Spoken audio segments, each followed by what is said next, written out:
Is it fair to say that you have fairly little actual litigation experience outside of serving as amicus counsel? Well, Senator, as I believe the Senate Judiciary Questionnaire points out, and also, actually, that was quite extensive experience with dozens of amicus briefs, sometimes for senators here. I also mentioned the background. Amicus brief is different than actually trying cases. Have you ever tried a case, for instance, to been the lead counsel in a case that was tried to verdict? So, Senator, I believe is the letter that we submitted yesterday indicates, it was talking about the District of Massachusetts matter that I argued. That, it was the summary judgment and full trial collapsed into one hearing, and argued that's a verdict on the Title IX Department of Education, and then also had the honor to argue in courts of appeals during my time at the Department of Justice, and have served in all three branches of government, of course. And with respect to your connections to Delaware, have you ever voted in Delaware? Well, Senator, as I was discussing with Senator Coons, we, of course, have had a long time home. Simple question. I'd prefer if I didn't get filibustered and I actually got an answer to a simple question. Have you ever voted in Delaware? Well, Senator, as a public servant and professor here, no. I've been voting in Maryland. Registered to vote in Delaware. Well, Senator, as a public servant and academic here, I'm registered to vote here. If this body... Driver's license or any other record of licensing from the state of Delaware?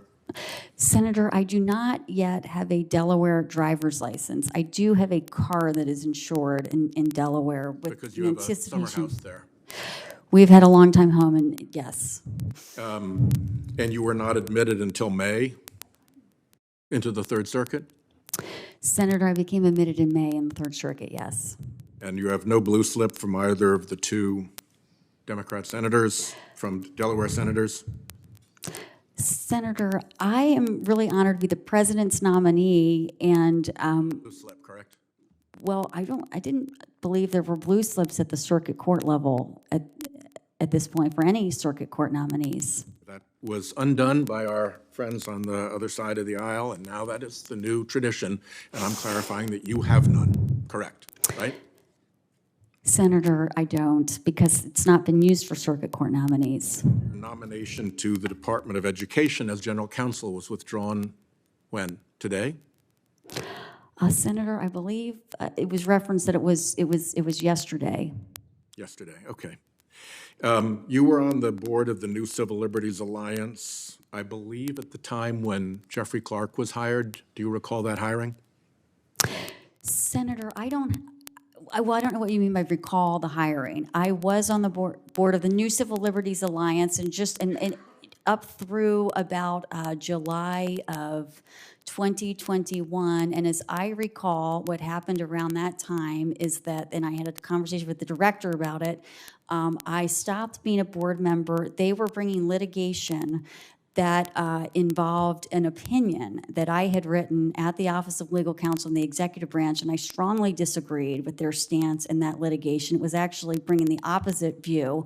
I also expressed that it was about the hiring of Jeffrey Clark. But that's I guess my point is, as a member of an advisory board, first of all, of the group, I wouldn't have had anything to do with it, and your issue was nothing to do with. You weren't aware of it. I read newspaper accounts of his hiring on the New Civil Liberties Alliance as a board member. Nobody contacted you to ask that you support his hiring. You weren't consulted by him. You didn't interview him. No, it was like a 24-member advisory board. A couple of dozen people. No.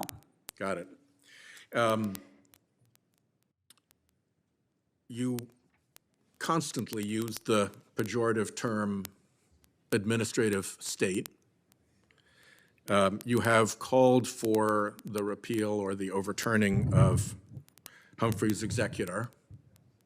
You have called to undo Chevron deference. You have supported the so-called major questions doctrine. All of these signals are extremely important to the fossil fuel industry, which has a decades-long battle against agencies that regulate its pollution, and which is the dominant donor interest to the Republican Party, and which heavily funded the $500 million enterprise to capture the Supreme Court how on earth can you expect anybody representing an interest opposed to the fossil fuel industry to get a fair hearing from you? Senator, if I were to have the honor to be confirmed at the Third Circuit, as mentioned, I would be holding the role of a judge, which is to resolve fully and impartially cases and controversies, not rule on policy matters. And also, just, if one looks at a record, even of amicus briefs in the clinics, these are cases that are being brought on legal principles, and at times for parties that are holding different policy views. And I would continue to have the same tradition of impartiality for the rule of law if I had the honor of being confirmed. Senator Schmidt. Thank you, Madam Chair.